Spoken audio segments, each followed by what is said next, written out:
Testing audio.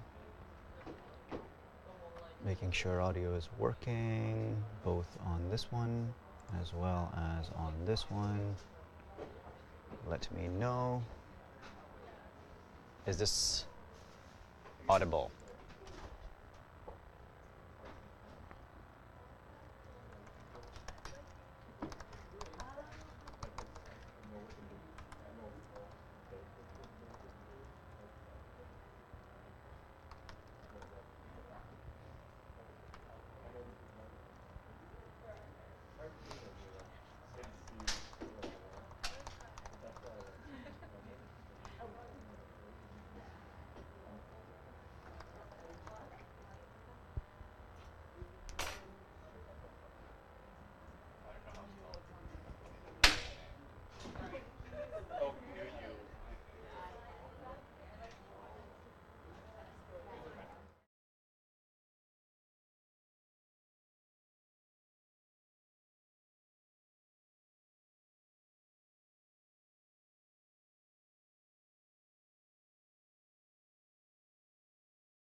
Okay, good morning.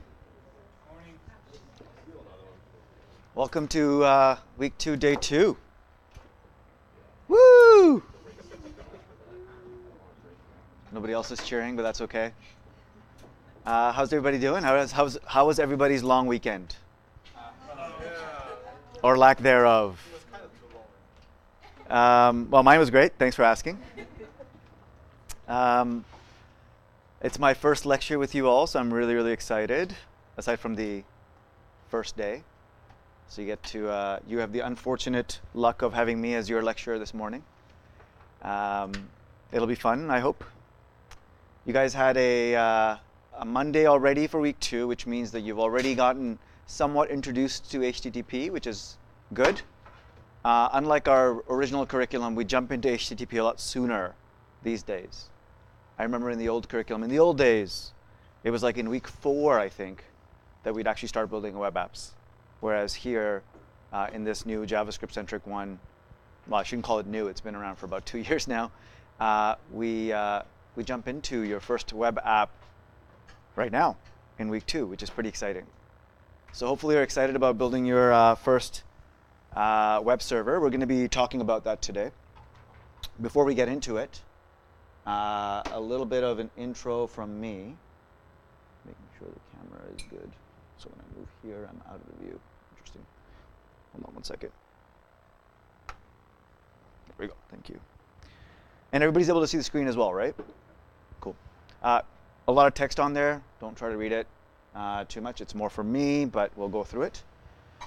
A little bit about me. I know that we did intros in the first day, so I won't go through my quirky fact about drinking seawater once again. My lecture style is very much like in the code editor as much as possible. Have you had Carl as an instructor yet, as a lecturer?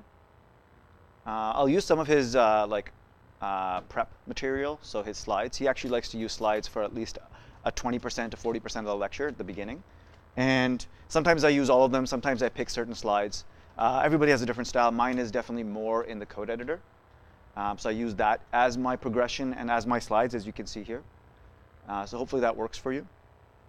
Everybody has a different editor of choice. What are people using? Are people using Sublime, Atom, VS Code? VS Code, yeah, that seems to be a more popular choice these days. I use all 3 of those for different things. They're so similar in terms of their shortcuts and stuff that you can transition between one and the other pretty quickly. So this should be pretty familiar to you. I tend to like, one of my things that I don't like about myself in terms of lecture is just as general personality, I talk really fast, my wife tells me.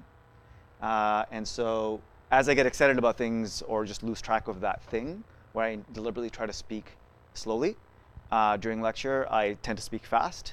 And so feel free to please slow me down. Either just say, hey, can you repeat that, or you're talking too fast, or just ask a question if that's what you need to be doing at that time. I try to make it as interactive as possible. My philosophy on lectures in general is that they are actually probably the worst tool to transfer knowledge. This has generally been researched quite a bit. Professors in universities have immediately quizzed their students after a lecture on the key outcomes for that lecture in terms of knowledge and new material, and consistently found that that doesn't really, they can't really retain stuff from just hearing someone talk about it or even watching it demonstrated on the screen or on the whiteboard. What they are good for, though, and why we continue to do lectures, although a small amount of them, is that they're really good for review, right? Like stuff that you've already kind of done in that flipped model that we talked about on day 1, and going through that. We do introduce some new material in there, and perhaps we shouldn't as much, but we do. So I try to make it as much about demonstration and process as possible, not about the actual material.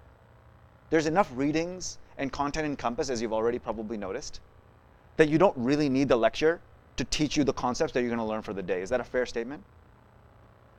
Right? Like there's readings on the stuff that I'm going to cover today, or exercises, right? What I like to focus my lectures on is how I think you ought to be learning that stuff. So yes, we're going to go through some new stuff in terms of Express and Node and all the stuff that you'll be doing. But I go slower than the average instructor in terms of the content because I focus more on the process. Not just the learning process, but also the dev process. I think they're both essentially the same.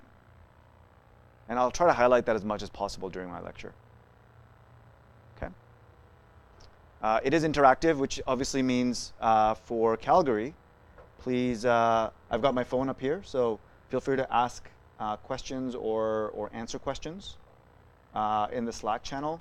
Does anybody usually here, has this cohort been set up with helping the instructor with questions from Calgary, or is it just up to the instructor?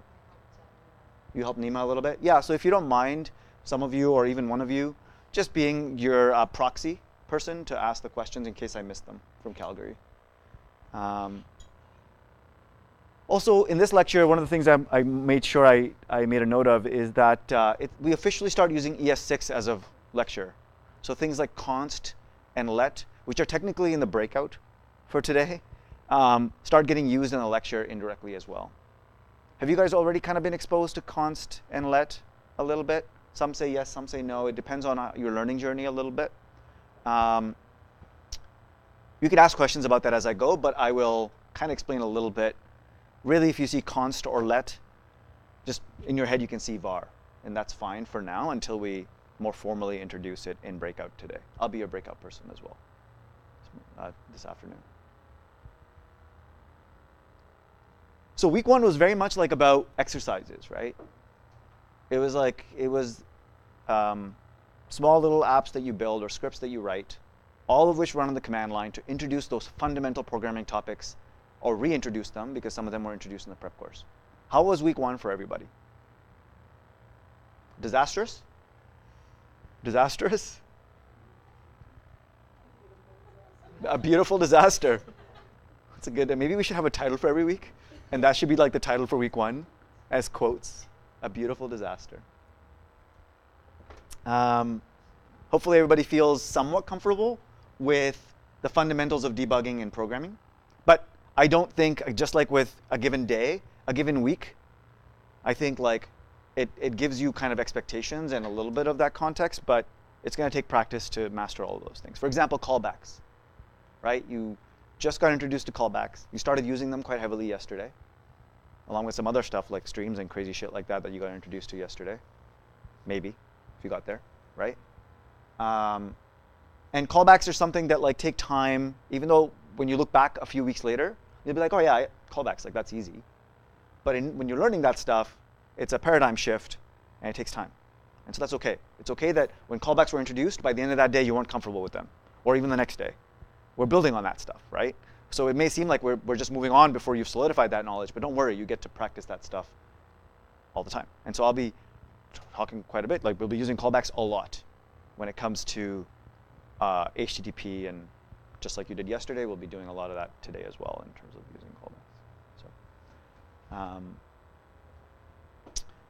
week two onwards is not like week one. The whole idea of exercises is kind of put away, except for like yesterday, it kind of was a mini project / mini exercise. And you start to actually work on a larger like 4-day project sort of style. Same thing happens next week. Week 4, you're doing your midterm project, so similar idea, right, for at least majority of the week. And so what that means is it feels a lot more like the real world, right? You're actually given requirements or tasks. In this case, it's your first project, so you're going to be given some more detailed instructions on what to do. And come Thursday at the earliest, or Friday at the latest, you will submit your project through Compass. Did you guys submit your GitHub Avatar project through the Compass workflow? It gets auto-accepted though, right? This one will not get auto-accepted. It will actually go through a review process on the weekend. And I don't know what the percentage is, but there's a chance of passing or getting a rejection on your submission, in which case you're going to have to quickly react and resubmit with the fixes that were asked of you. So it's actually going through essentially a code review process, again, much like the real world. And it'll actually happen on the weekend, assuming you do submit it by Thursday or Friday. And assuming we get through all of them. Sometimes we have a few left by Monday or something like that. So by the beginning of next week, the following week, you'll have your feedback, and then you may or may not have to action that feedback. Of course, it's in your best interest to not have a rejection on your tiny app. Why is that? Yeah, it starts to snowball very quickly, right? This is one of the big dangers of the aggressive, intensive model of bootcamp, is that things can snowball very quickly, and the last thing you want is to have to revisit Tiny App while you've moved on to the next project, which is a front-end app, Tweeter, right? So do your best, and we've definitely come a long way since when we first launched this curriculum to now, where we give you a lot of detailed instructions at the end about how to best ensure that your project is not rejected. Things like testing your project and things of that nature. So I emphasize that now, since this is my only lecture with you this week, to please not skip that reading, because I do find that people, even though they mark a reading as done, they kind of glanced it. And that specific final reading, in terms of like, it's a 4-hour kind of exercise of like, make sure it's going to be accepted. Maybe use your peers as some peer review if you have that extra time before you submit it. Go through the functional requirements of the app before you submit it, right? Don't assume that if you've gone through all the instructions that you've tested all the edge cases. The instructions don't intentionally tell you all the different things you have to think about, right? There was a question? If we submit on like Thursday or something like that, can it be reviewed before? Good question from, name? Jeff. Jeff is asking, can it be reviewed sooner than the weekend if I submit it, let's say on Wednesday or Thursday? Maybe. Depends on our availability of our evaluators, who are usually scheduled on the weekend. But what you could do is maybe ping Davey and say, hey, is that possible? And Davey introduced himself, I think, today, right, to you guys? He's back from vacation. Cool. Thanks, Ryan, for saying it was sort of okay, I guess, in response to week 1. I guess that's also a good title for week 1. A so-so week.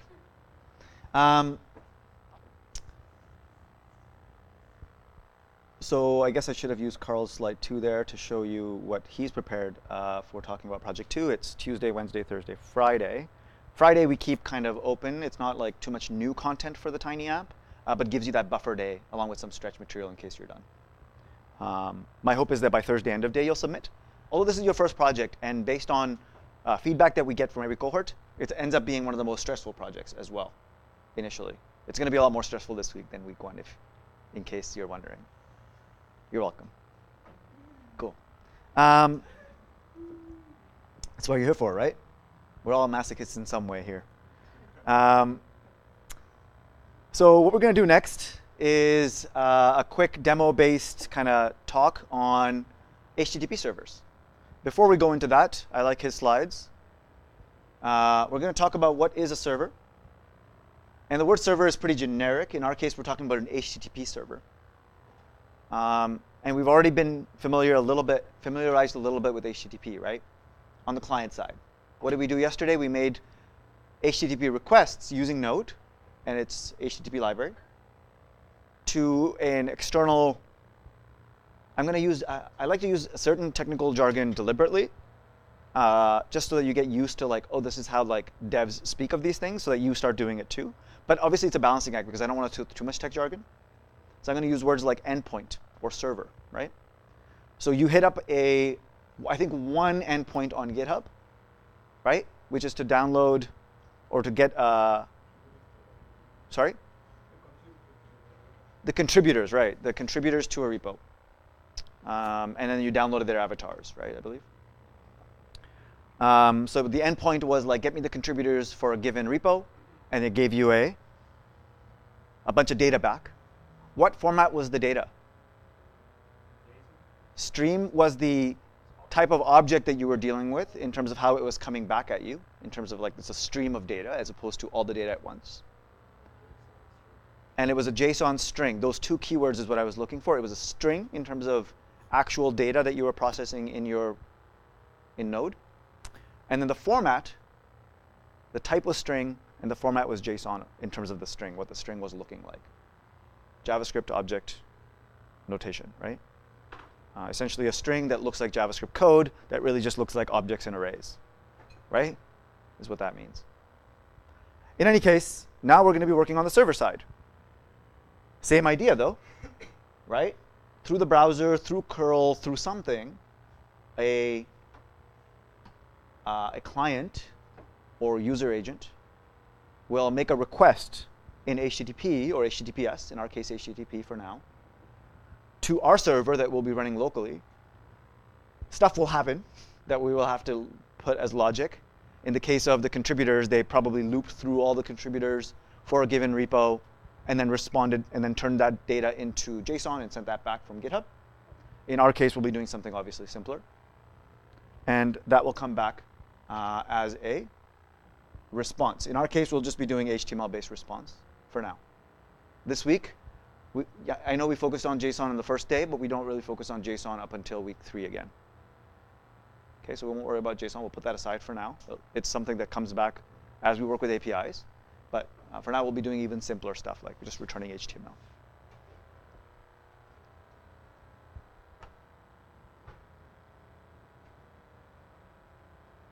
Any questions so far?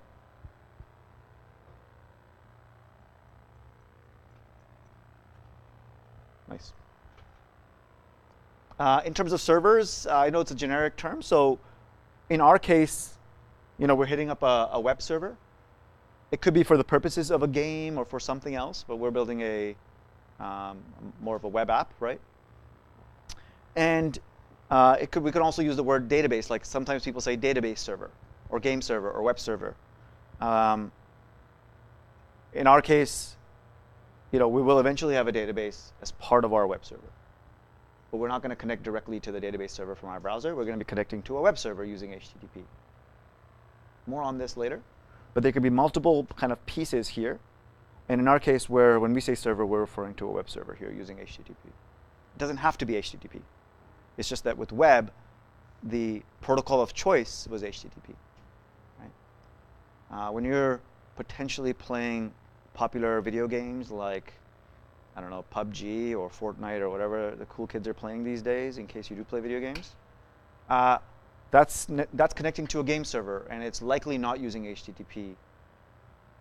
It's using some other more a protocol that's better suited for high kind of frequency, real-time communication, which you don't have to worry about as much with requesting a web page and then getting back a response. It's very like request response, right? Where a game you need to like constantly be sending your position and where you're looking and whether you're shooting or not, whatever that is, right? And so it's a lot more real time. We'll be eventually getting into some real time stuff, and then people end up building games for their final project or midterm project, but that comes later. Right? We're going to be focusing on web servers for now. Cool. So code. I've got a bunch of stuff set up here. So we'll just work within, normally I'd go like this and touch a file so that they're in sequence in terms of our little exercises, so that when I send you the code, they're in sequence.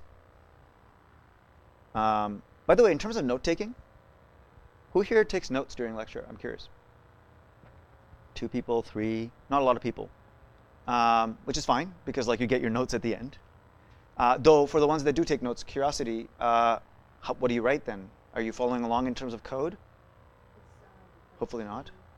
Well, yeah, it's just like a key if we talk about a resource or like an extension or something. So something that you can look at later. Or a concept that I just feel like you. So it's note to self, look into this word that KV mentioned or Dawn mentioned or Joel mentioned or whatever. Because it doesn't seem like maybe they won't send it in the notes, right? Like maybe this is kind of a digression. Well, it's kind of like if I do for like Jason Paris, for example, we watched that in a breakout. So if I was thinking to myself, oh, when did you use that new concept to me, I write it down so that I can have that reminder, and then when I go through the notes, I'm not trying to run through the whole screen. I can have that kind of quick resource reminding myself that you're going to need to use this in the project. Right. So like the most important kind of thing that you feel like you need to focus on right after lecture, so that you have your next hour kind of planned out, instead of just the readings that may or may not go into that topic. You don't know, right? Absolutely, I like that answer. So yeah, absolutely. Like for those of you who like to take notes, I'm personally somebody who will take notes even if I never look at them again, just because that helps me remember. But everybody's different. Some people don't need to do that. I do go in.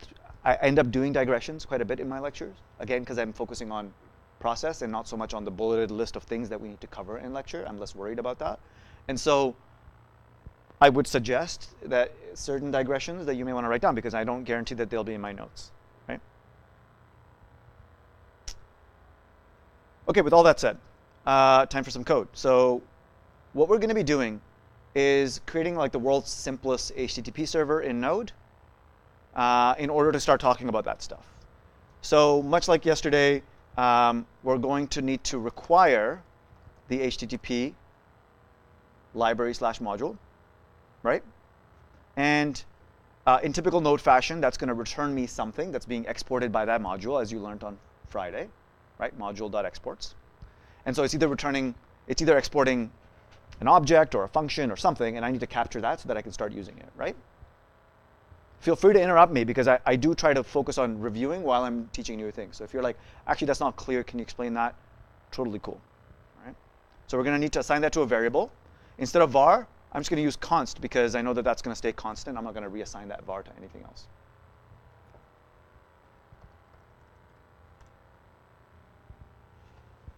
Now, one of my things that I will emphasize the most in lecture, in terms of the process of learning and building, is be as incremental and iterative as possible. Write the fewest lines of code possible that may not even be in the direction of your solution in order to validate that what your assumptions are, what your mental model is of the thing that you're building is correct. So even here, with this one line of code written, I would argue that this is runnable code and that you should run it. It seems a bit extreme, and eventually you'll write some more lines of code before you will want to test it, because you'll be comfortable with that one line of code. But like, force yourself to go into the process of running code as frequently as possible, having a hypothesis before you run it, and then validating that hypothesis. I think those are key steps that I want you to ingrain early on in your career so that that becomes your dev process, not just your learning process. Okay? What do I mean by that? So what do we have as a hypothesis in terms of when I run this? Will it error out? It will return an object. So if I run this node script right now, save it, run it, what will be the output? Some people are saying nothing. If I log it, there'll be something. Yeah, so I agree with that. So I'll probably want to console log HTTP. If I don't do that, I expect no error though, so that's something. That is an outcome. And I expect no output either. So I expect basically nothing. No error message and nothing. Sweet. So I'm able to successfully require HTTP, although I have no idea what that looks like. And this may or may not help depending on the type of object. It may be too big and too overwhelming to try and read. But it may also just give me a general idea of what it is. Based on this, it looks like I get back an object. Sometimes you may get back a function.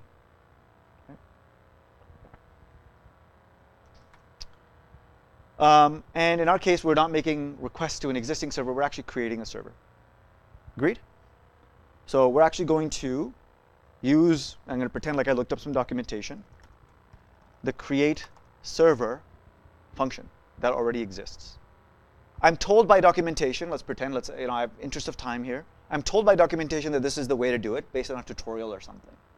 Cool. It may not hurt to just be like, yeah, then I expect this to return what? Or to output what?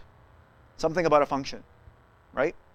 And so this other thing that I like to push in lecture onto you is this experimental based learning. Don't just follow a tutorial and just follow the steps, right? You'll definitely hit your fair share of tutorials during boot camp, after boot camp, throughout your career as you learn new things. Don't just follow the next step. Try to break the step that you just did. Try to really understand that step, right? So you'll see me emphasizing that during lecture as well. So here we see that function does exist, right? Whereas if I did this, by the way, in terms of breaking something, and I put an S in there, what do I expect would happen in terms of my understanding of node or my understanding of objects or errors? Would it be an error, or would it be a console logged output? Would my app crash with a stack trace? Or will I see an output?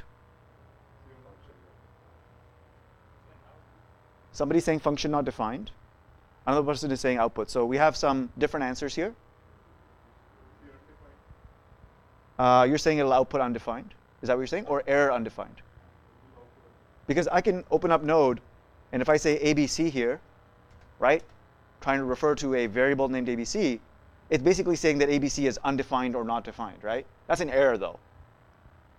Right? Is that what we're saying? Or we're saying that it will actually just be the keyword or the value undefined? Likely the value undefined? Why did you say that?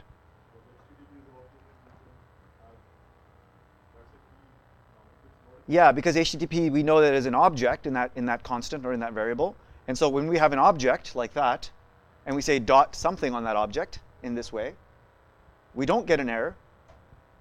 Maybe you don't do it that way, eh?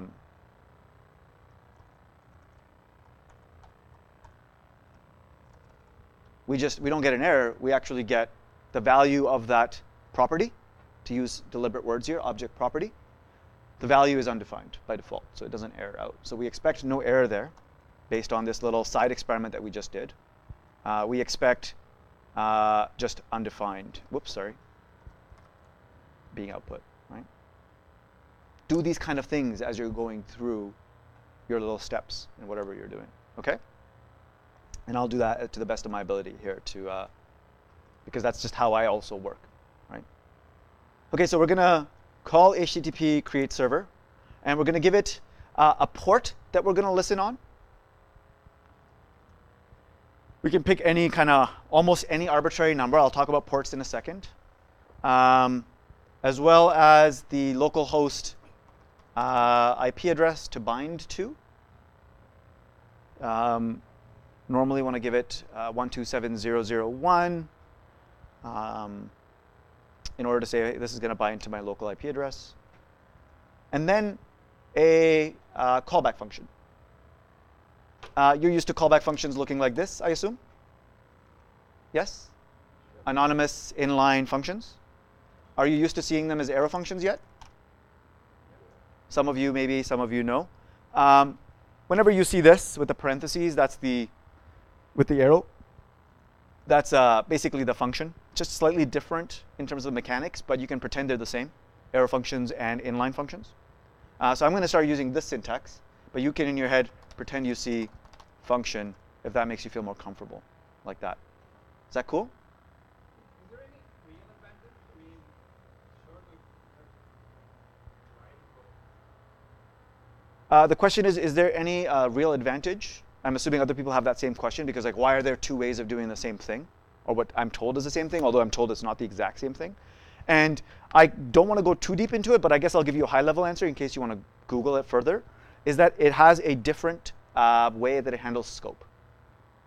And specifically context. So the keyword this is actually behaves very differently in arrow functions than regular declared functions. Yeah. Is it only possible to use that on anonymous functions? No, you don't. The question is, do you only use arrow functions for when you're using inline anonymous functions? And the answer is, yeah. If you're actually giving the function a name, Yeah. then you're going to use the function declaration or expression. But if you're using inline functions, then you can use arrow. You don't have to. You don't always do. But a lot of times you'll find the documentation will show you to use an arrow function. But again, because of the behavior change, you may or may not use it. Don't worry about it for now, though. Will this, Oh, Calgary has a question as well. Sorry, go ahead. will this, if you're using it inside of that callback, if it's ES6, will it go to the object versus if it's function? Is that the difference, or will this still go back to the way it was called before? The answer is no, but I'm not going to go into details there. I'm not repeating that question because I don't want to. We're going to get into it. It's just too early to get into it right now. In the breakout, perhaps we'll cover that, but I don't want to spend too much of the lecture because I have a pretty long plan there. So sorry for not answering in detail. Can you set parameters in the inline function? Kenzie from Calgary is asking. And absolutely, yes, you can. Because you kind of need, right? What's a function if you can't accept input, right? That's only half a function. And so, yes, with arrow function as well, and we're going to need to actually have our request and response objects that we're going to use to actually decide on how to deal with this request and how to respond to this request.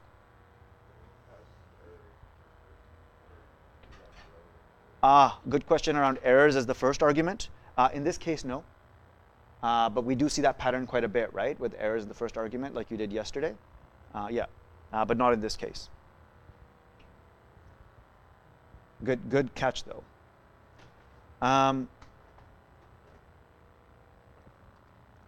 Remember, I want to write as little code as possible and then run it. And then have an assumption. Now, in some cases, I'm not reading documentation, so my assumption may not exist. It may just be, let's see what happens. But I'm going to write minimal code. I'm not going to start programming all the logic that I want to get to. So the very first thing I go to and usually is just like outputting some value, right? So I want to see what the request looks like maybe. The request object or whatever that is, the value. We don't know yet. So we're just going to say console log that request. Everybody comfortable with when they read this line of code, what's happening from a JavaScript perspective? Not from a like Node or HTTP perspective. Like what is create server doing? We don't know yet fully. object dot property. Parentheses means function call, so that property is a function. And how many values are being passed into that function call? How many arguments, I should say? 3 arguments, absolutely. Port, IP address, and anonymous callback function, absolutely. Sorry, I was still just a little confused on callback functions. So right now, the parameters that are being listed to it, are those coming from the provider? That's the ultimate question that callback functions, once you get that mental model kind of figured out, that's the biggest question that we get when introducing callbacks. And that's what I also struggled with initially when learning callbacks. And the question is, where are these things coming from, these 2 arguments? Like, these are inputs. When it comes to callbacks, it's being called back, and we're not calling it. And therefore, whoever is calling it is actually passing in whatever arguments they decide. So the documentation will tell us if they're passing in 3 or 2 and what order and what they are. Who is calling it in this case? Well, we aren't, for sure, because it's a callback. And the only thing we're really using here is HTTP, and we're calling http.createServer. So it must be the http.createServer or some function within HTTP that's calling that callback. It's assigning it to a variable and then invoking it at some point. Good questions all around. So far, so good? I like how engaged this class is. It's really cool. Good to see. So we're going to say console.log request. What do I expect to happen when I run this? Take guesses if you're not sure, because you don't know. You've never done this before. Nothing? Nothing's gonna be running there, but nothing's gonna. So assumption from Sebastian is it's going to just like stay listening, but nothing is going to actually output until maybe I make a request to the server. It's a fair assumption. I like that assumption.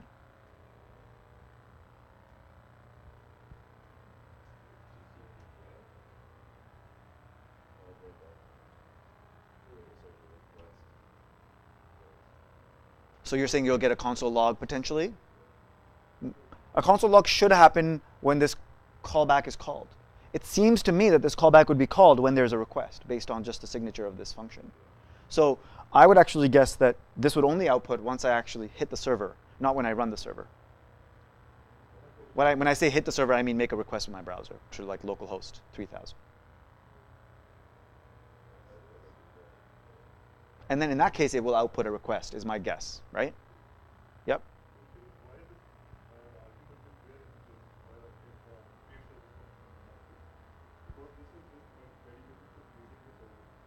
Right. I think I screwed that up, actually.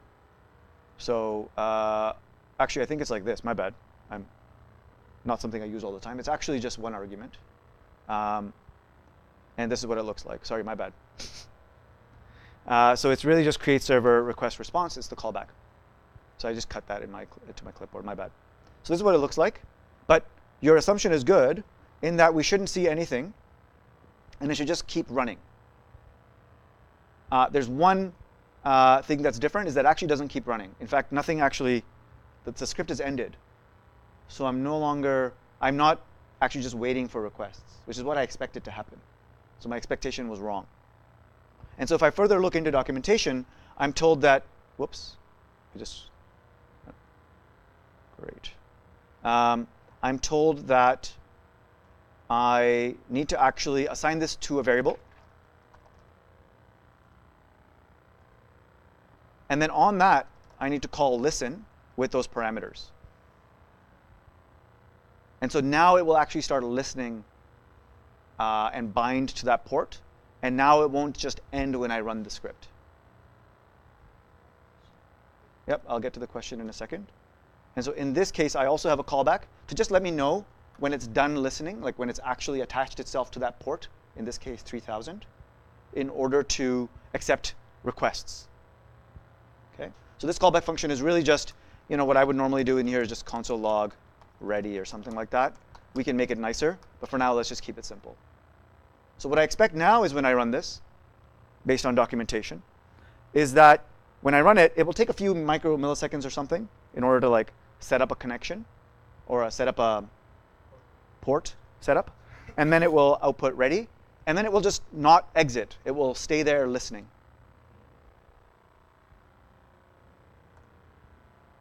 And we see that happening. And when I go to localhost 3000, I'm going to see some kind of console log as well, because apparently I'm told by documentation that that's my callback function right there that gets executed whenever I make a request. Before I do that, question from Alex Buck from Calgary. If you didn't pass in the loopback IP, will it automatically set it to localhost? The answer is yes, it will. But I believe because you're using a Vagrant machine, that you actually still need to specify the local IP address. Otherwise, it will not work in terms of what if you were to run this in your Vagrant machine. So because I'm not using Vagrant, I don't need to specify this IP address. It kind of defaults to localhost. But because I'm running it in Vagrant, and Vagrant has like forwarded IPs and complicated shit like that, I'll need to specify this, I believe. I'm not 100% sure.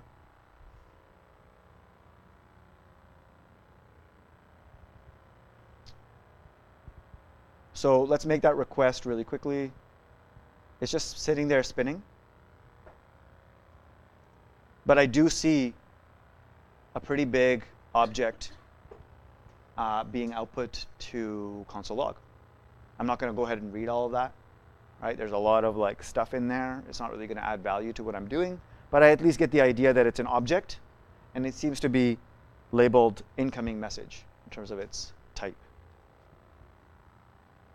So far, so good.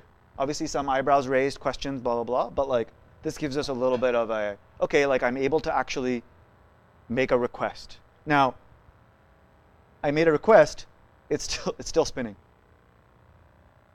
Right? Not only that, but let's just clear this using Command K. And let's make another request as simulating that a second user visits our HTTP server. We, again, experience the same thing where it's hung. We don't see any output, which is so bizarre. I expected to see console log again. The first time I saw it. The second time, I don't. Anybody want to guess? This is a little bit of an advanced question, maybe an unfair question, but anyone want to guess why that is, that on the first attempt it worked, on the second it didn't until just now? Well, the PC, the server was busy helping with work request, and now that's timed out. The server was busy dealing with the first, and actually what we didn't do was enough code in our callback function to end that request. And so it was just hanging there waiting for like, okay, what am I doing with this? I gotta like send something back. And maybe you're just taking a long time because you're still like making some large calculation. So I'll just wait. And this is like Node, very common in Node, especially in Express, where you have to deliberately kind of end the request with something, some result, some JSON response like GitHub, or some HTML that goes back or something. And so we'll have to do the same thing here. We will have to end the request by sending a response. So the very minimal thing that we can do is response.end and then send some kind of string. Hello world, new line. Right? Just a very simple non-HTML text-based response right there. I got rid of the console log. We don't need to keep seeing it, right? We can maybe console log got a request. Something like that just for debugging purposes, but we don't need that whole object taking up our entire terminal screen, right? And so here, I'm not even bothering to use the request object. I'm just saying I need to just, whatever it is, simple hello world app, send back a response, no matter what. Okay, assumption is now when I refresh this, I should get back hello world. And I could do it multiple times. I'm hitting refresh, no wait time or anything, it's instant. And of course, for every request, I'm seeing that console log output. Looking right? Looking good? Excellent. I forgot to mention at the beginning, I like to take long, awkward pauses for questions as I kind of transition from one to the next thing, so that you can ask your question. Sorry.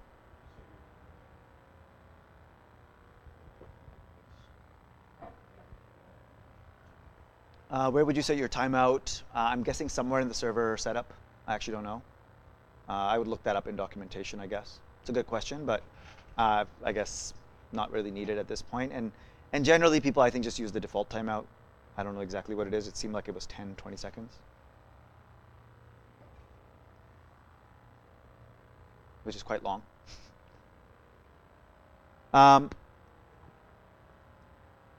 What you probably want to also do, though, if you're using this mechanism, now note, this is a very simple HTTP setup.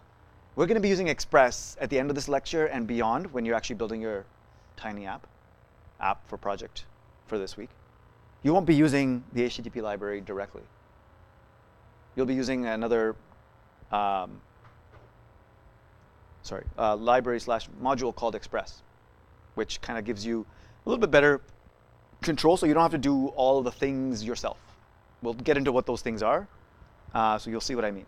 One of those things is like, well, we need to make sure that like, I think it's status code is 200 when we send back a response. 200 in HTTP means like all good, right? We should also, if we're being good HTTP servers, we should send back a header saying what the content type is at the very least, or other headers as well. So in this case, I'm sending back not HTML, but plain text.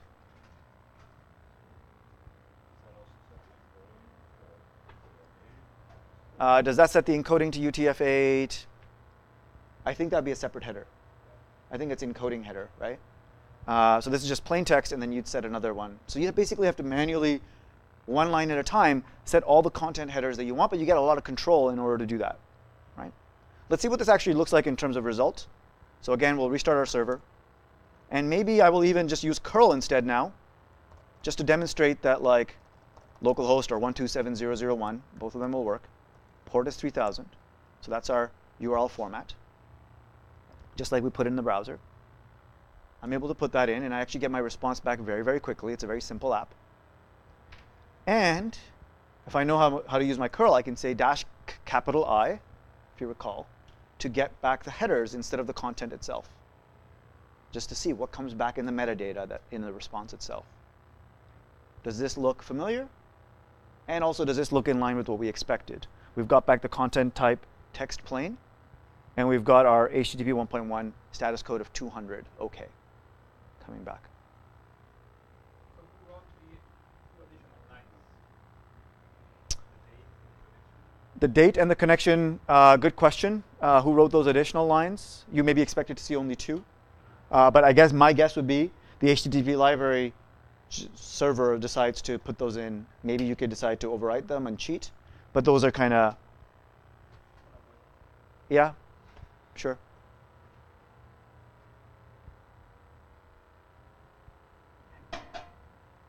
And of course, if I do the same thing in the browser, I can inspect, use the network tab, refresh. I can see the request under headers.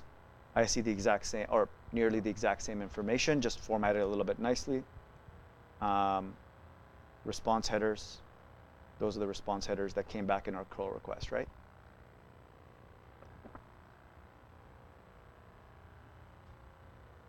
Looking good so far? This is a very simple app, right? How does this become more real world? Well, when people use our app, they're going to want to access different endpoints. Different paths is another way of saying it, right? So what do I mean by that? Like we're now just going to slash, right? We're just going to the home page. What if I want to go to /about? Seems to just say hello world. /FAQ. I don't know, right? /anything. Seems to not care.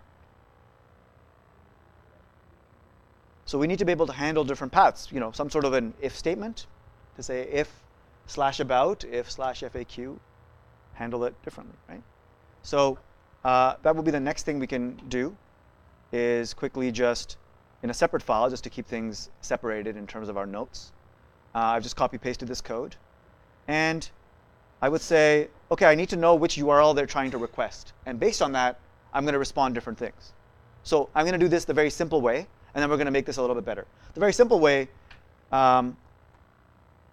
is to use the request object, because this is part of the request, which URL they're trying to hit. Let's just console log that for now and see if that's indeed the thing that I need.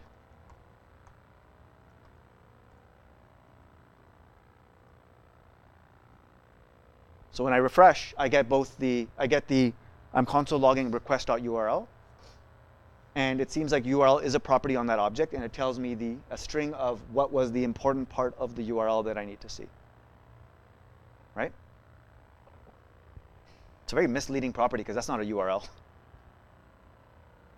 Right? That's a path. It should really be request.path. But anyway, that's a weird annoyance for me, but either way, you get the idea.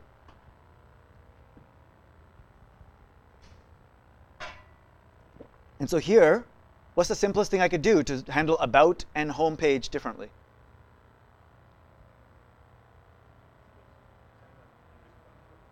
Yeah, just an if statement, check the request URL. If it's one or the other, behave differently, right? So maybe in both cases I'm doing 200 plain, but the response will be different. So if request.url is equal to /about, right? Then we'll say about page or something, just to make sure that that's working. Else if request.url is / we want to say something like homepage. Otherwise, actually maybe otherwise we want to say 404 not found. Like that's not a valid page. Maybe we want to handle like there's only these 2 pages, otherwise get lost, right? In that case, we want to change the status code, right? So let's just, in here, we're going to set the status code to 404 again. By default, it's going to set it to 200, but we want to override it to 404 before we end the request. Before we end the response. Yeah? So far, so good? So if I run this, my expectation is this will run. I don't see any problems. Again, remember, I want to look at the code, make sure I have a hypothesis of what's going to happen. I'm looking for typos. I'm looking for mistakes of any kind in terms of logic. And then I want to have a hypothesis. Force yourself to do this. And it's OK to be wrong. Okay.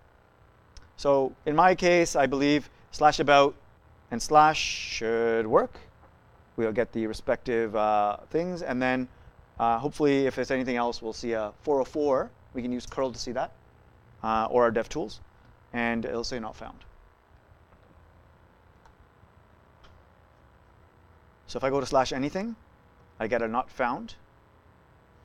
If I go to /, I get a home page. Sorry, I'll just zoom in a little bit here. No questions yet from Calgary or comments. And if I go to about, I'm getting that. So I've just got my if statement handling that, right? Works. I'm actually on my way to building a web server. Right? I'm sending back text. I know it's kind of lazy. I could send back HTML and set it instead of text plain to text HTML, right? And I'm actually on my way to like producing a very simple web server using very little code and very few dependencies, just the HTTP library. It's not how we do it in the real world, but it's a good.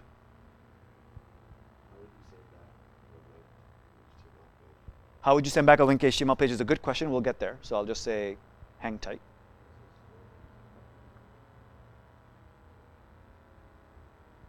I mean, in terms of sending back HTML, you know, I can put HTML in here, right? But we'll get there. Now, assuming you are using this mechanism, and for whatever reason you're just using the HTTP library, do you have any code smells already popping up in your head? Do you feel that something could be better about this code before we go on break? The if, else, and the whole kind of this part here, the if, else, if part.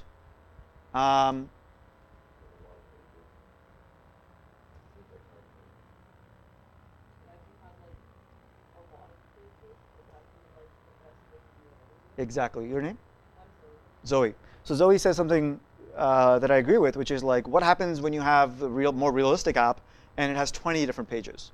Are you going to have 20 different branches of if, else, if, else, if, else, if, else, if, else, if, all the way to your else, right? You're going to have to do that this way if this is your pattern, if this is the way you've decided to implement it. So can we do better?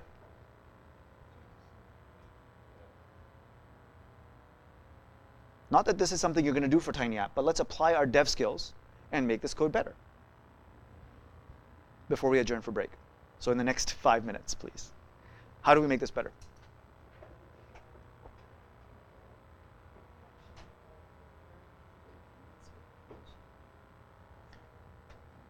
Yeah, you're onto something. It seems like we need request URL in some way, right? In order to do a check to see which page to respond with, or which content to respond with, right? So you're onto something, but I'm looking for more details. Yeah.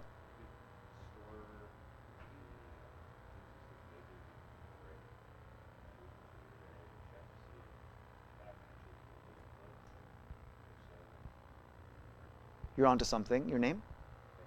So Benji is saying use an array, and then just loop through the array to find the right thing. You can also do an object. It should be an object, says someone else. And Calgary is saying, should you make an if statement, return the favorite? Okay, that's a different question. So we'll come back to that. We'll keep going down this before I get back to those questions, or that question specifically. But I'm looking for answers from Calgary or from here in terms of what you think is the right way. Array was thrown out as an option. Object was thrown out as an option. I think you said something about functions as well. Yeah, you call a function, you pass in the request URL, and then it has to decide. So ultimately, that function is going to still have if statements, which is then we're still in the same problem, right? So we could use a function, but do we use like an object to kind of store our different input-output kind of scenarios, right? What do you guys think? I'm not getting a lot of different response. I'm not getting a lot of buy-in from everybody else, it seems.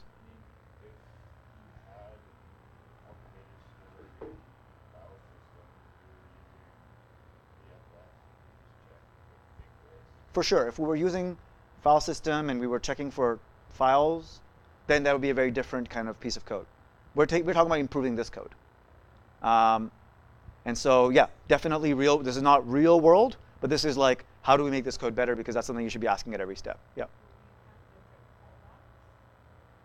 That's a really good question.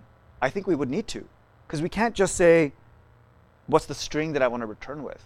Because in the case of a 404, or maybe in some other cases, we may want to do some more work and not just response.end. Let's pretend, right?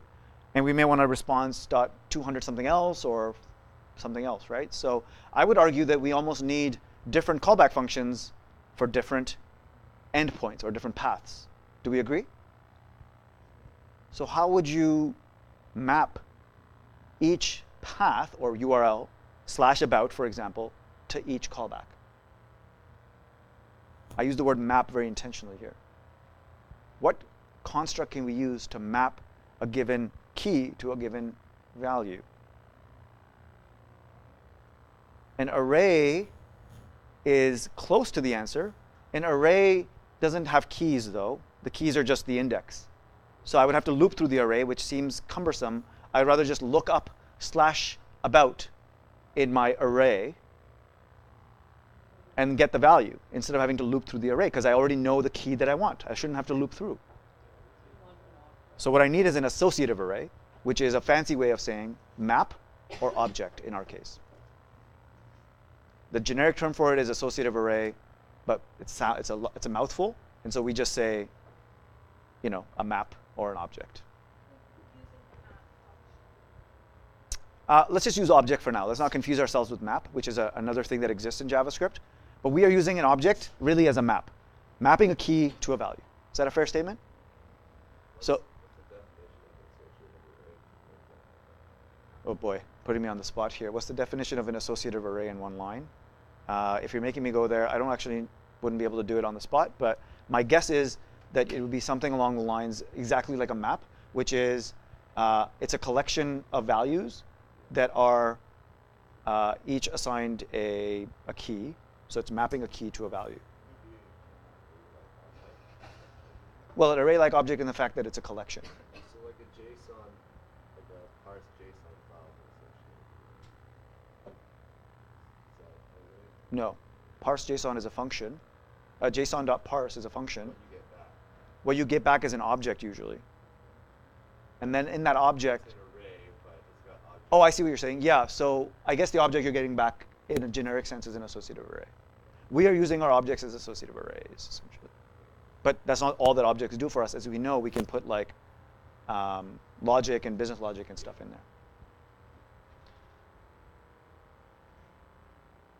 there. Max suggested move HTML responses into files, check to see if the file exists. Similar thing to what was said earlier, but we're going to not use files just yet.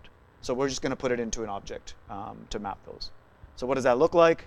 Something like const, maybe responses or something, or paths equals object, and then we have /about, right? And instead of it just being a string, it's actually going to be the entire, it's going to be a function that takes in request response and decides to do what it's going to do. So in our case, /about, we're going to be doing these two things. We're just going to be a little bit repetitive here. And then we're going to send back about page. Right? In the case of slash, we're going to do essentially the same thing just to keep things easy for myself during lecture. Obviously, I screwed this up. And I'm writing more code than I should be at this stage, just in the interest of time. I should be running this as I go. So I would do something like that, where I have two different keys in my map or in my object. And then, instead of an if statement here, all I need to say, or if-else if statement, all I need to say is the request URL in this object? Yes? Exactly. So I can say if paths.hasOwnProperty request URL. Great. That means it exists on that object as a property.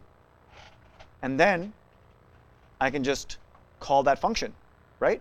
Paths, square brackets. I can't use dot notation here.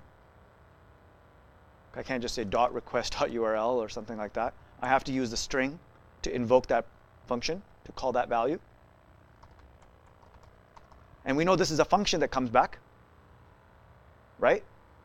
I could console log it at this stage, but I'm going to execute it and pass in the request and response so that it can decide how it wants to deal with the request and the response.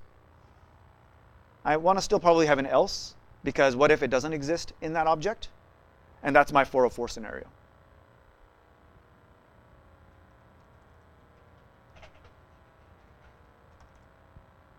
Is that a fair implementation to get away from if-else? Now, yes, this object is going to keep growing, but it's a lot more manageable. And it could be even in a different file, right? We learned about on Friday module.exports. We could put that whole object in a different file called paths or routes, and then have it loaded so that we have more manageable file sizes, right? And things are separated out. But in this case, for the lecture's sake, I'm just keeping it all in one file. Are people still with me? Have I gone too fast? 70% with me. Well, we haven't run this yet, so hopefully when we run it and questions come up, you'll be with me more so. Let's run this, because I wrote a lot of code there, more than I'm more comfortable with before I'm going to run, right? So, refactoring is a little bit more complicated sometimes, where you have to change a lot of things before it's runnable. But it looks reasonable to me, where aside from console logging the request URL, I'm checking if it's in my object paths, which is an object. If that request URL is in there, I call that function. Otherwise, I just do my 404 logic. Let's take a look. Ready? Go to whatever, get my 404 not found. Go to about, get my about page. Go to slash, get my home page. Still works. Works exactly as before. So just for my own sanity, change it a little bit. Make sure that we are actually, always doubt yourself a little bit, right? Seems like it is working. So instead of having property, you also use object property. Object dot includes. I don't know. Is that a thing? I've mostly seen has own property, but I'd have to look into includes to answer that question. So I guess I'll answer with I don't know. Yeah, includes is on array, yeah, to see if, or index of, but I don't think it would be on object. I'm not sure though. So we should take a break. If you do have questions, think about those. We can ask them right after the break before we continue on, because we'll be doing Express right after this. And I'll deal with any Calgary questions during the break. So please don't approach me with questions during the break. Please think about them and then ask them right after the break so that I can see if Calgary has any questions. Is that cool? See you in 5 minutes.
Okay, we should resume soon.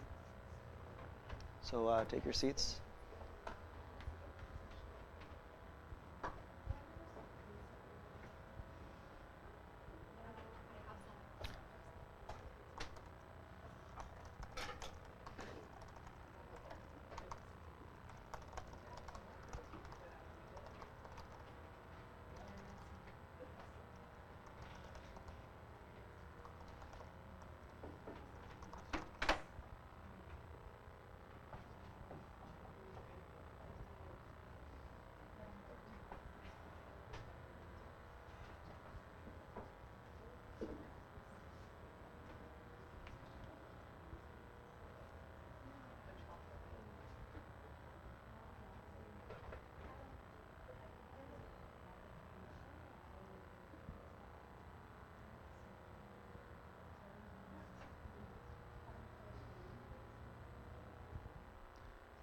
All right, shall we resume?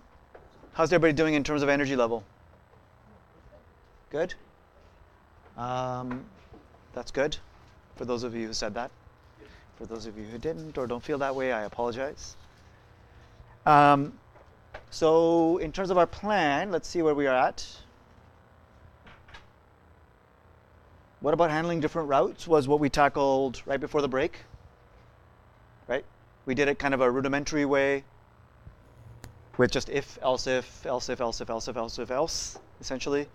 That model didn't smell right to us in terms of scalability of that code, in terms of what happens if it's like a lot of different routes, lots of if, else, ifs. And so we converted that to an object so that we could map different paths or URLs to different callback functions to be able to handle our response. And that looked like it went well with most people. Of course, you'll have the code to go over that. If you're still unsure, feel free to poke a mentor to have that re-explained to you or just to rediscuss your understanding of it, right? That's always something that you should be doing if parts of lecture are unclear. I said, have any questions ready? Because then we'll resume and we'll start talking about Express. Any questions? I already handled Calgary, but any questions from you guys about what we already covered? I can bring up the code in case that helps.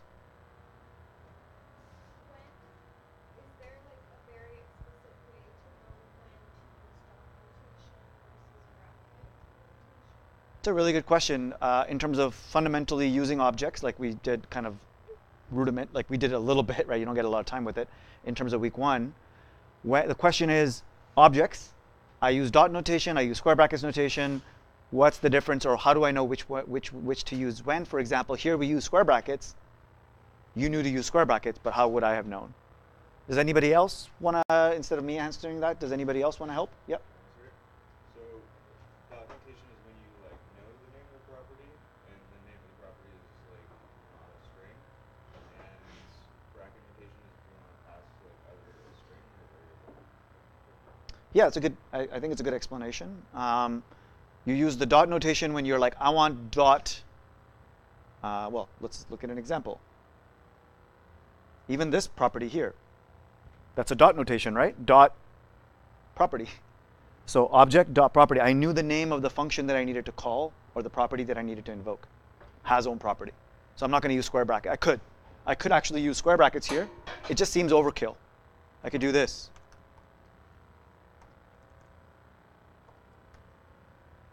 Right? That just seems like, well, like there's a lot more characters to type and read and, unnecessary cognitive load.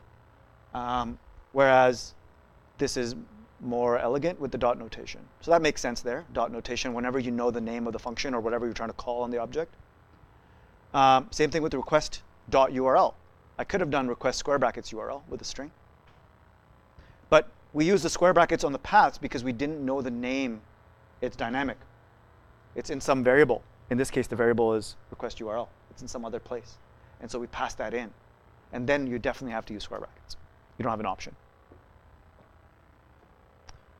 So it's a good review. It's a good review question. Any others?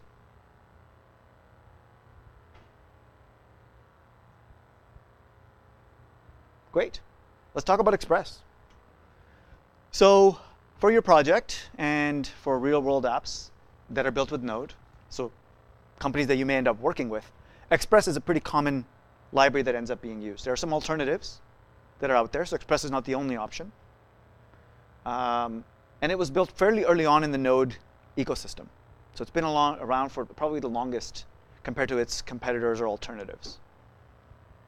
Essentially, what is it? Why does it exist if we can already do what we need to do? Just making our life a little bit easier. It's another level of abstraction that works with HTTP and uses the HTTP library indirectly or directly. And so we're using HTTP indirectly, just through another library. So yes, it's more to learn. Like another thing I have to actually read documentation on to get comfortable with. But so there's that initial investment of time with a bigger payout or promise of payout for the team or the developer when they're using this. More functionality, more power, and writing less code in order to get that power. It's how libraries usually come about, right? Oh, all the apps that are using HTTP tend to do this. Let's just make a library that does that instead of everybody having to repeat themselves in every different team that uses HTTP to write the web servers. So same philosophy of take a bunch of stuff that's repeated across teams and make it into a separate library that gets used, right? And so that's how Express was born. It was actually created, by the way, for those of you who are curious, in Canada, in Victoria, actually, by a developer known as TJ Hollowaychuk. You should Google his name eventually. Write it down. He's very well known in the open source space. A hard person to get a hold of. We tried to bring him in for a guest talk. That never happened. And he's actually responsible for a lot of the different modules/libraries that are actually in the Node ecosystem. So any Node app that exists, almost any Node app that exists, is likely using TJ Hollowaychuk's code in some way or form, either through Express or many of the other libraries that he's written, which is really cool. So Victoria has contributed through him quite a bit to the Node ecosystem. Anyway, let's talk about Express in terms of code. So it's a separate library that I can install. I can find it on npm. And so I would have to run npm install -- save, because I want it saved in the package JSON. Express. And so I've installed Express, in my case, version 4. Do take note of the major version at the very least, so that you know which documentation you're looking at when you are looking at documentation. I'm not sure which one your Tiny App will use. It may use Express 3 or 4. I'm not sure. So just make sure you know which version you're looking at, so when you're looking at documentation, you know. It's an easy gotcha where you're looking at the wrong major versions documentation, right? You're looking at Express 4's documentation when you're really using Express 3. So that installs Express to our package JSON, where we see it right here under dependencies, as we expect. And now, my expectation is that I can do, according to the documentation, similar to the HTTP module, except the HTTP one I don't have to install. It's baked into Node. In this case, I had to install it, and now I can load this dependency through the require function. Yes? Notice the intentional keywords I'm using. I can load this dependency through the require function. Agreed? And therefore, just like before, I expect this to work and output something somewhat meaningful to me so I get an idea of what I'm dealing with. Of course, I could look at documentation alongside this technique. Let's do the same thing. Express. I did expect some output. I didn't know what to expect. I get back a function.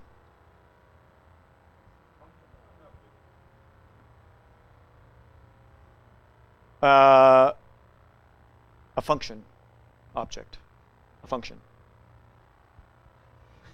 We'll leave it there. I'll keep it vague. Let's see what happens if I do this. So this is according to their documentation.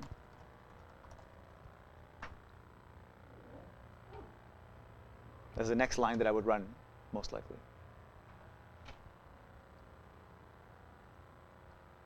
And then, of course, I can console log that as well. Let's try that. So first was this thing. And then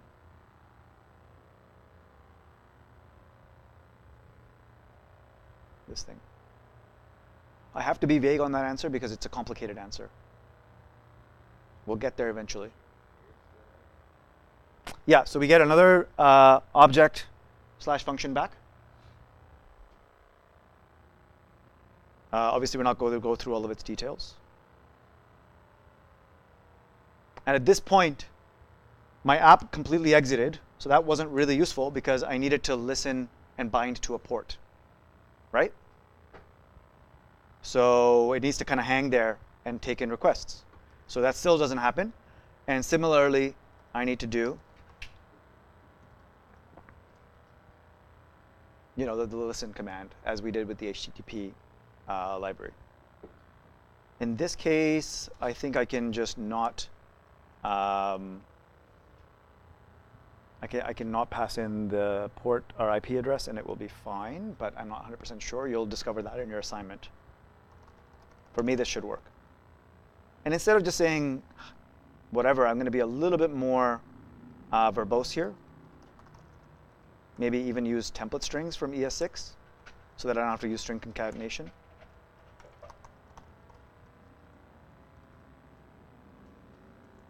Actually, the only way, I should make that a const as well. So that's my port, maybe right at the top.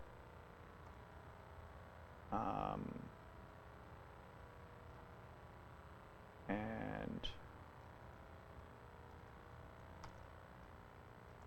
use a template string here with the tilde, something that you'll officially learn later, but basically I am putting in the value of port right there into the string.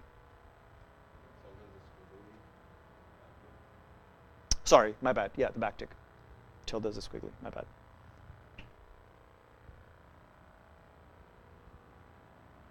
So here I'm listening on the port. This one, I don't really need to take anything in this callback function. This is success. Actually, I don't know if this actually takes in like error or not. We could look into that separately.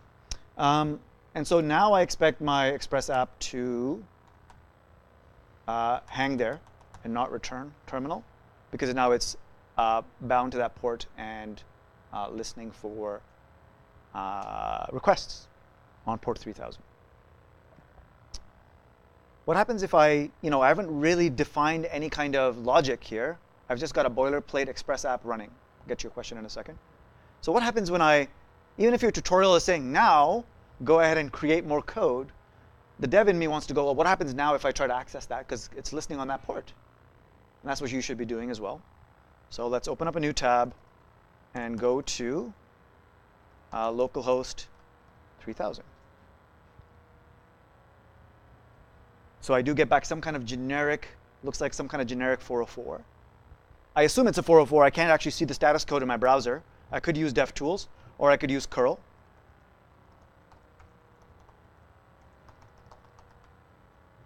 I expect it to be a 404, though, if Express is behaving well, which it should be, right? It's supposed to make my life easier, not harder, right? It adds some other headers for us, it seems, at least for the 404 page, but we'll see how it does for other things as well. So far, so good? Already took care of the 404 scenario. Already I don't have to write that code, do I? I don't need that else statement. Brilliant.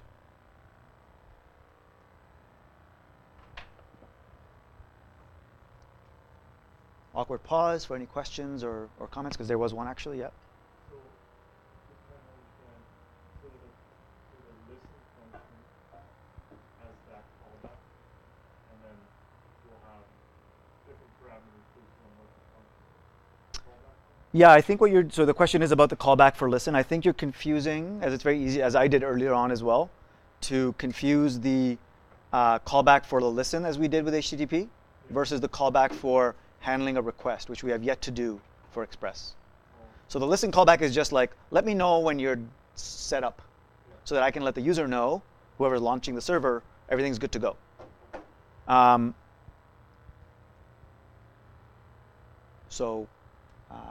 That's what that callback's for. We're not going to put more logic into this callback. Right? I don't know if that was your question, but.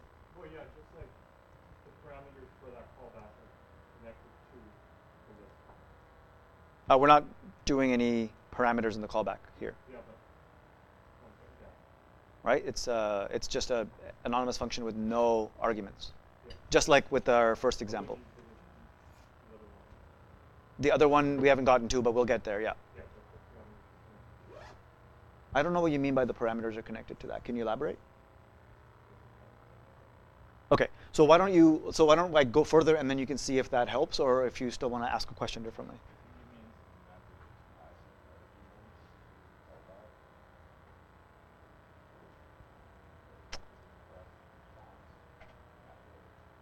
For this callback here, yeah, so this callback is not going to get request and response because this callback is not invoked for every request.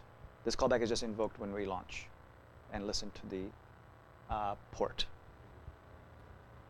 Oh, the other example, yeah, so we'll get there. Sorry about that. So I'm just going to get rid of these console logs. They're not really helping at the moment. So now I'm going to do the same thing that we did earlier, really stupid, not exciting app. Homepage and about, something like that. If that's cool, right? So we'll just say, I want to handle the GET request for /. And I can use an anonymous function as a callback because I need to know when that is called, and I need to handle that request. So I could use a function like that, or I could use the arrow function just like before. And guess what parameters go in here? Request, response. Often written shorthand because we're lazy. Is error one of the parameters? No. Why do you think error is not one of the parameters, even though we're told often at callbacks we want to have error as the first thing so we're forced to handle errors? It will be within response. It'll be within response. Yeah, because in other words, if this callback function is called, that means you got a request. The error is that the callback function didn't get called. So there is no, as soon as the function is called, you may have an error in dealing with it. Yeah. But if you had an error coming in, that's implying that there was an error that you need to handle. Versus an error may happen that you need to deal with once you're in the actual logic.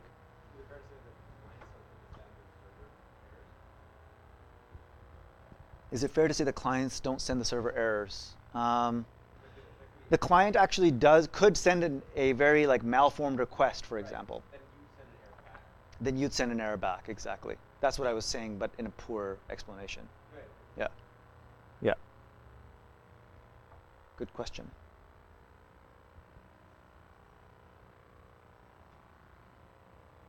So now, at the very least, what I need to do is terminate the request. Otherwise, the spinning thing is going to happen in my browser, where it's just going to be waiting for the response to end. So while I could use response.end, like I did earlier, Express gives us send, which kind of does something similar. But it's the Express, it uses end inside of it, because it's using HTTP internally. But it recommends to us to use send and not end directly. Okay.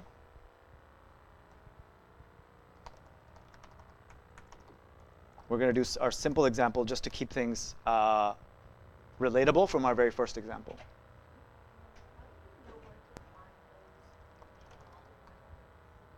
How do we know where to find these methods, response.send or app.get? That's a really, really good question. There's another question, but does anybody want to throw a suggestion out there for where you would look? And maybe we can demonstrate that really quickly. One person, your name again? Benji is saying maybe in the GitHub documentation. Maybe, maybe not. It depends on how that code base is organized, right? Console logging the object doesn't really give you enough. It helps you validate certain things, but it doesn't give you enough that you are going to discover all the methods, right? At least the ones that you ought to be using. The other is their documentation page. So hopefully if it's a mature library that's being used by a lot of people and that the developers follow good conventions, that they've also set up a separate documentation website or something. So what I would look for is Express docs or Express JS docs or something like that, or Node Express docs.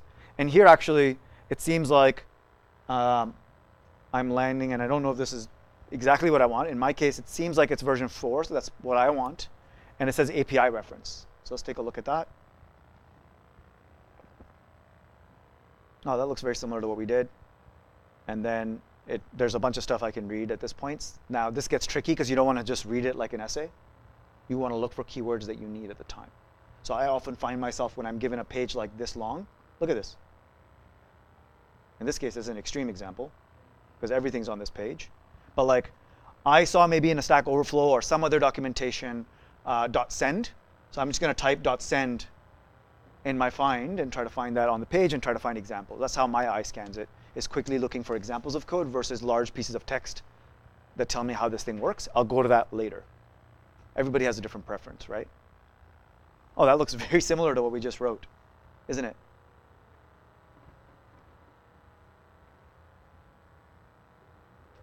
Yeah, pretty much exactly. And the same thing, we use .get. And so we can, oh, there's a .get here in the table of contents. Let's click on that. Tells me a little bit about the function and then how to use it. Right, and then also the other ways of using it. So there's one way of using it. There's another way of using it. Unfortunately, there's no like standard documentation, so you have to get used to the library's documentation style. There are standards, but they're not often used, right? Certain things are standard though, like, have you guys come across this yet, the square brackets? That's not an array, is it?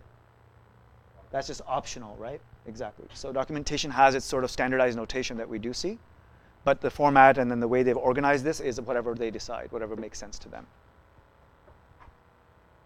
Good question.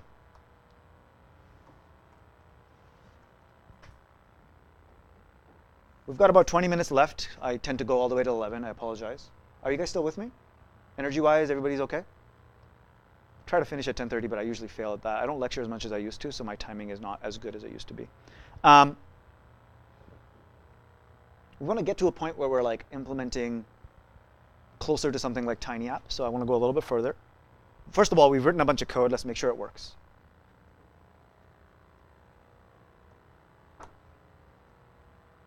All right. My expectation is when I go to slash, I will see Hello World homepage. Right? Let's try it. Nice. But when I go to others, just like before, since I don't have any route, get, or otherwise registered there, it won't. It'll just default to its 404 behavior.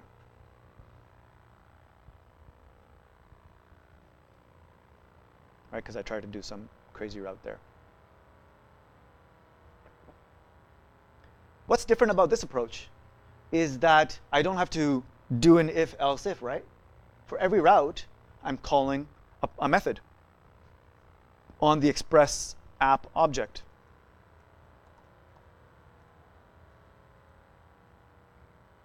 So app.get about.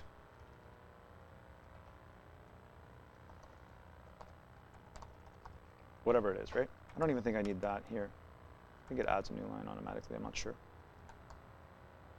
In any case, here's my home. Here's my about. Seems a lot cleaner to me. Does it seem cleaner to you? Oh, and what is the, we forgot to take a look on curl. What comes back in terms of the, we know what the response body is, but what's the response headers?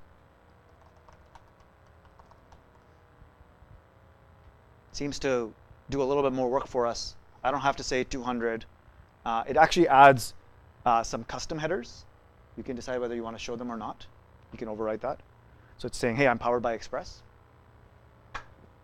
The content type, text HTML, char say UTF-8, so it assumes you're sending back UTF-8, it seems, with HTML content. Even though that's not technically HTML content that we're sending back. I mean, it's text. An expiration tag, date, connection, already were there before. Content length as well, which is part of the spec. You have to send back content length, technically speaking.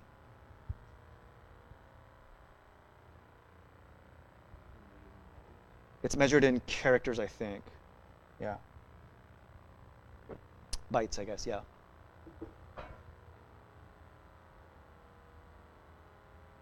No questions from Calgary, it seems. So far, so good? It's not real world, though, right? I want to be like serving HTML, not this. So the way I would do that, I guess in a very rough kind of rudimentary manner, not the ideal way, is what? What's the easiest way to send back HTML? Easiest as in, I don't need to learn anything new. Well, console logging HTML will just output it to the terminal. I actually want to send back HTML. Send it in the browser.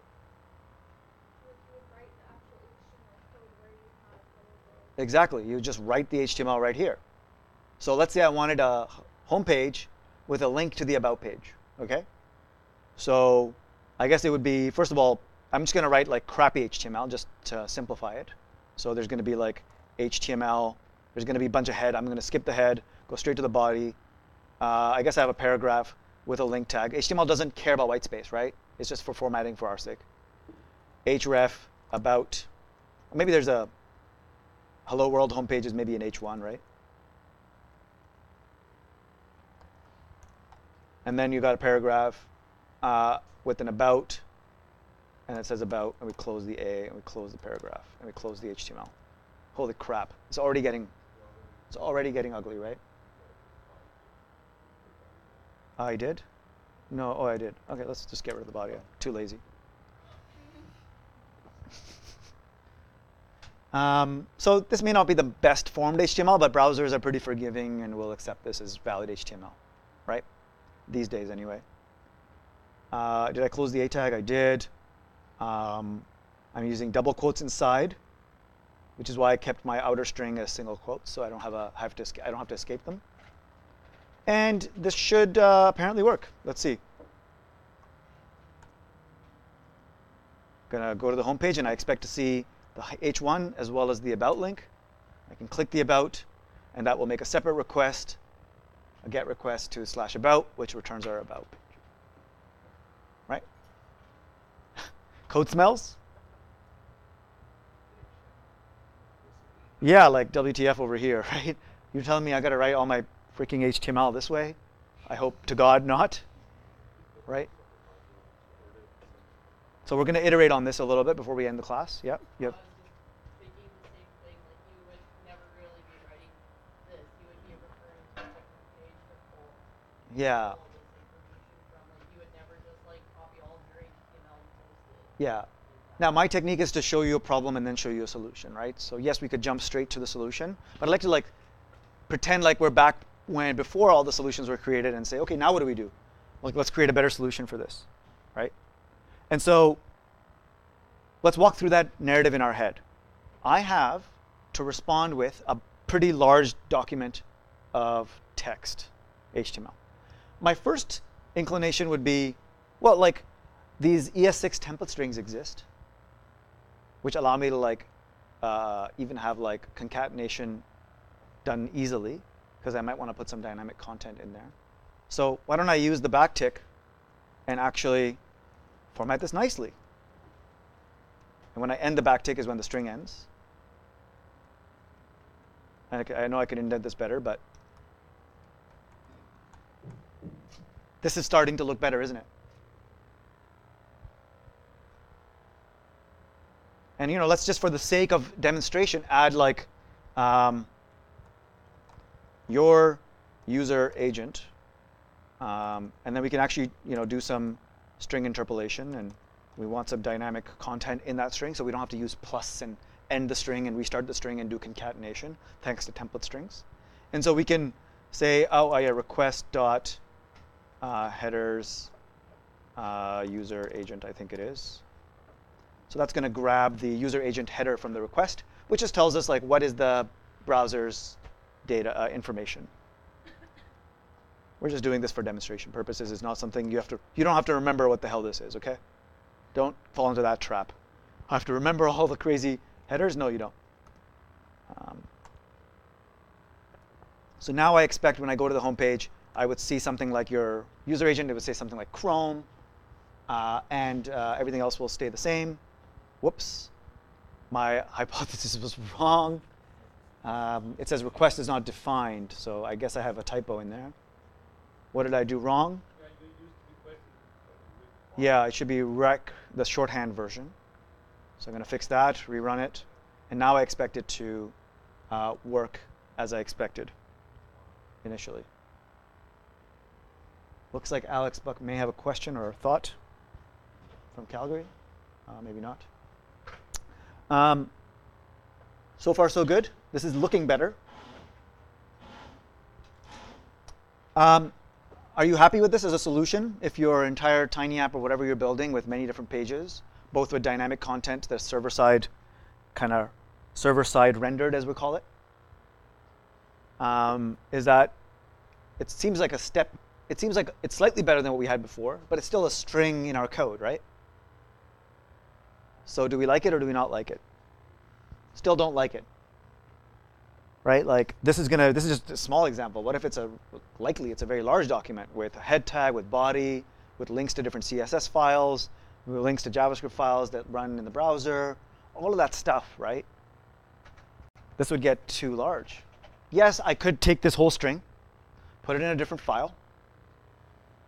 I don't know, responses.js, and export these different strings so that they're kind of sweeping shit under the rug, right, into a different file.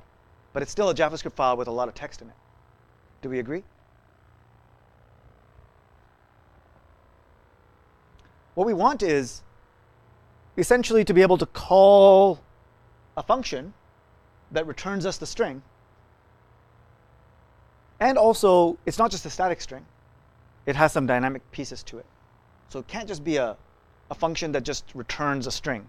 It needs to take in maybe some input about what, maybe the request or stuff like that. And then it can dynamically do this, right?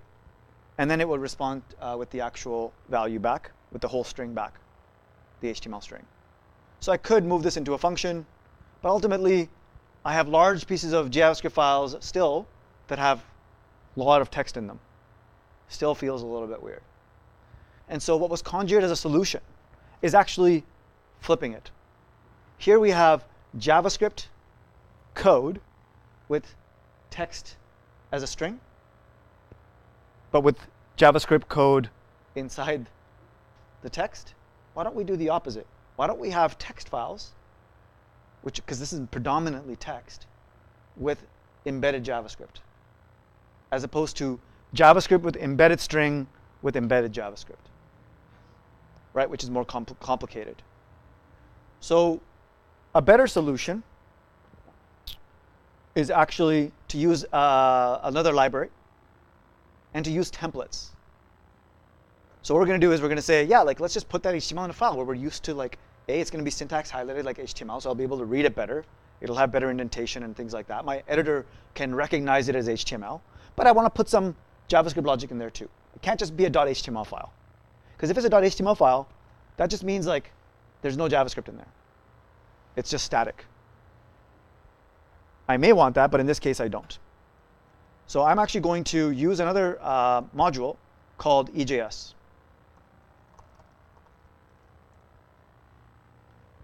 And my files are going to be .ejs, these template files.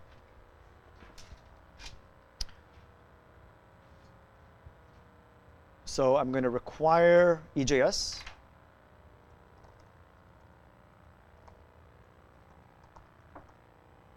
As you'd expect.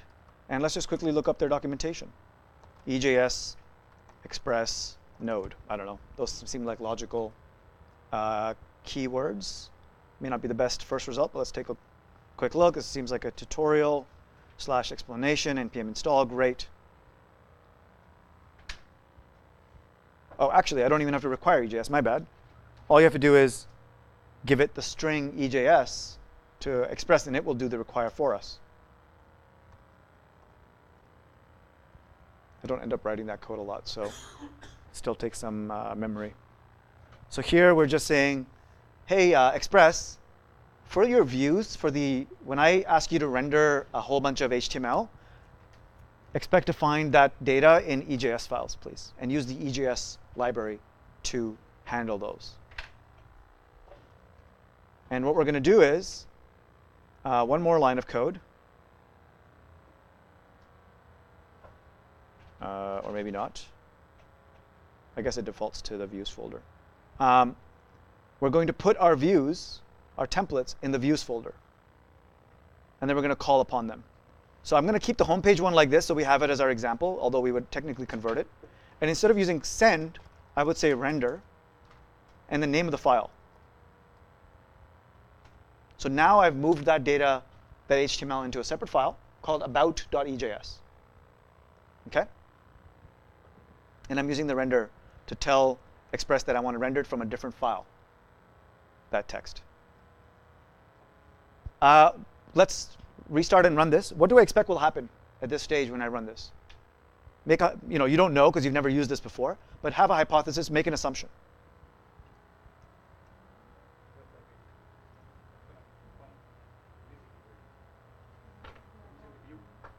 It's going to try and use the view, and you were going to say error?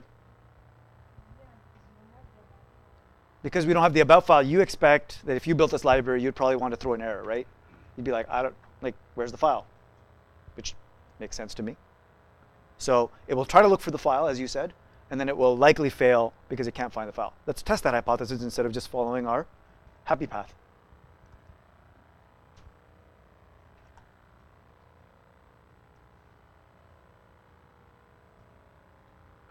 Here we are, localhost. So the home page is still the home page. We're not using EJS there. And then we're going to go to about. So I intentionally did this because I want you to do these things. You're always going to be encountering errors, aren't you? You've learned that already through the prep and through week 1. I think a better way, and of course that's always going to happen, unexpected errors as you're learning and as you're developing. But I would argue that you should also cause errors so that you're causing them on your own terms with a hypothesis. You have never seen this error before, so you have no idea exactly what it's going to say. But you have a general understanding that it's going to struggle to find that template that you never created. And then you actually get to get comfortable with an error on your own terms. Right?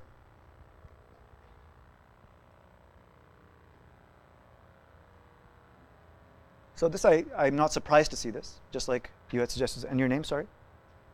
Sylvia, thanks. So let's do that. Let's create our EJS file in the views folder.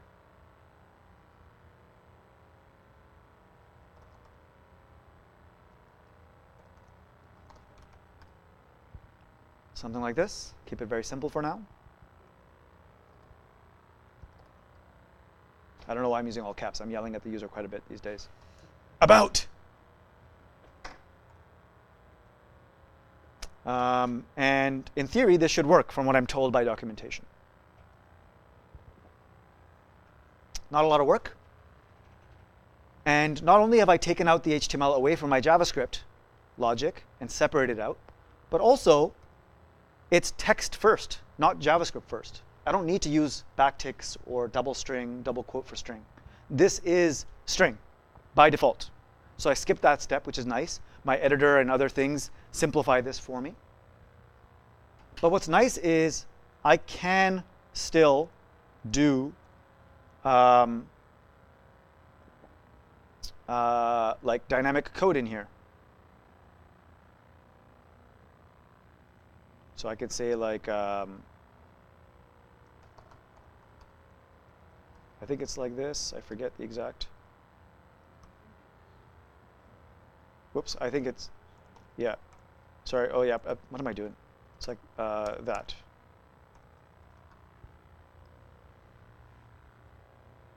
So angle bracket % equals to output something.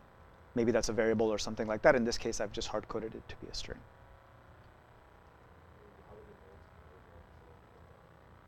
Yep, we'll do an experiment with a variable as well. I don't have to restart my node process either, which is nice for template changes. Let's just load it. It's using the FS module, I'm guessing, to read the file every time.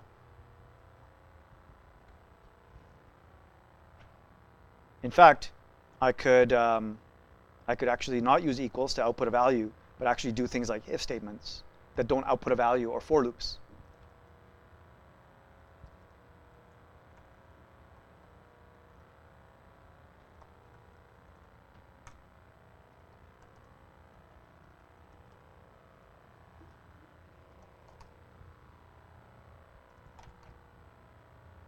Guess what that will do? Right? It will say hello, how many times? 5 times?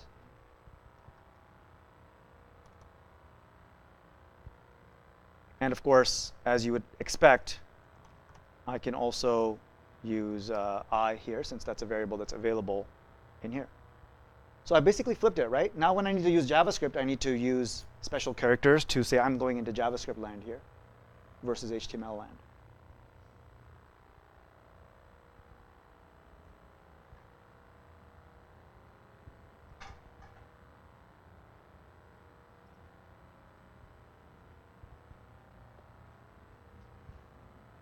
Does this seem like a better solution for separating and also having dynamic HTML content that can be rendered on the server side? Right? Like now the code is much cleaner on the other side. I would have I'm going to keep this here, even though it's not ideal, just for demonstration, but I would have a response.render in here as well, and it would just say index. This one would say about, and I would have different templates in my views folder. I have a question about the other, or the HTML page. When you're writing the JavaScript, you have to put every line as angle bracket percent mid first line, and then not hello, and then right beside it an I, and then underneath of it. Yeah, I'm kind of, this is, it takes, I'm not going to repeat your question, but essentially your question is, like, what the hell is going on here? Yeah. Takes a little bit of getting used to in terms of like reading this code. Essentially, especially this thing here, right? Like how I'm closing that for loop. It seems a bit messy or clunky, but this is how it is in EJS. I'm opening up a JavaScript tag here essentially. But I have 2 ways of opening it up. I can use an equal sign, which is saying I want to output whatever is evaluated here. So like, please put this in your head. When you see this, you replace it with the value of I. Because if I just said I here, that's just going to be hello I. So basically, it's saying I want to go into dynamic mode, and here's the value I want to output. And it could obviously have some more complicated JavaScript in here. A console log, for example, would be an odd thing to throw in here, but you could. It's just that your console logging, it's not really console log returns undefined. So now I'm going to do hello undefined, right? You could throw whatever JavaScript you want in there. Okay. But you have to give like every line. You have to add like every line. Yeah, and you can decide whether you want it on a new line or not, because with HTML it doesn't matter, right? So how you're formatting this, I could have this all on one line. This entire file could be on one line, right? And I'm not going to go through that process, and it would still work just the same. So the lining in HTML files does not matter. What of course matters is that you're opening and closing these angle brackets, these things correctly.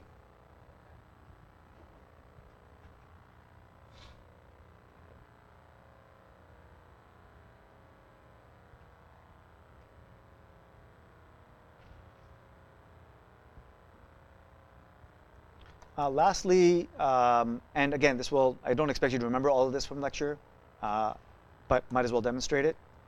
You can also, if you think about the template as a function that you're calling, in order to get back a string that you can send back, it's a good way to think about it. And therefore, if it's a function that returns a string, it should ideally also take in inputs. Like maybe you want to send in some data. And so you can do that as a second argument to render. You can pass in an object with different keys that can then be used in the template side.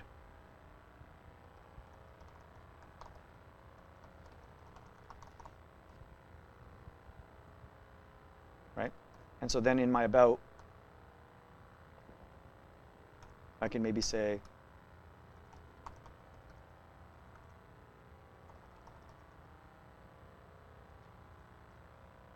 first name space last name.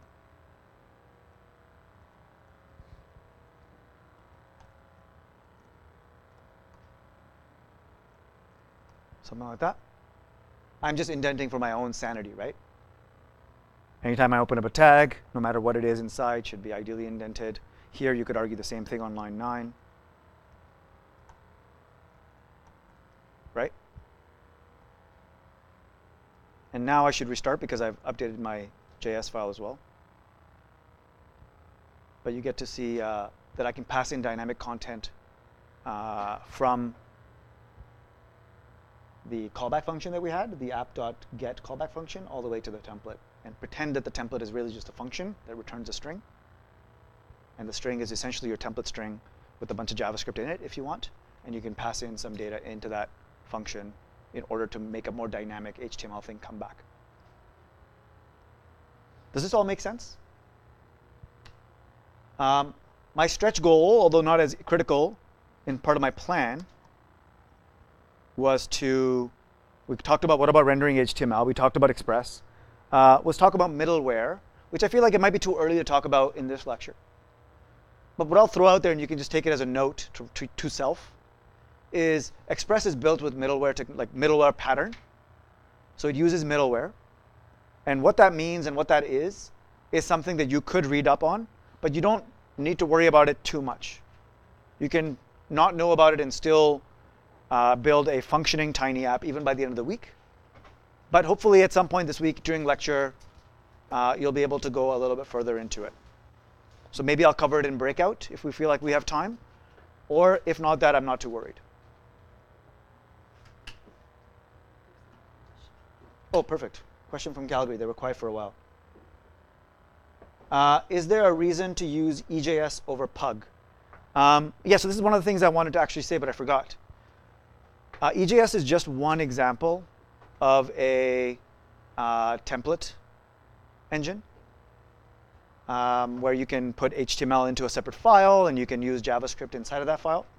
There are many other template engines, and you notice like with EJS already, even just the simple shit that we wrote, it doesn't look super great, right? Like the weird close bracket here and so on.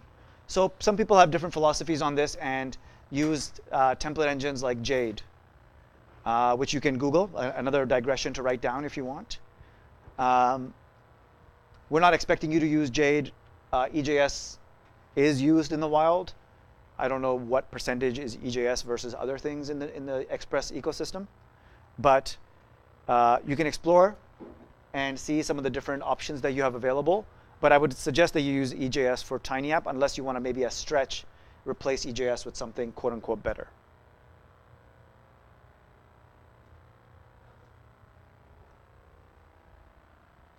Okay, I'll leave it there. Thanks for paying attention, and thanks for going through this long lecture with me. I'll send out notes in the next half hour. And good luck with the rest of your day. And enjoy your Tiny App process, as painful as it may be. Cheers.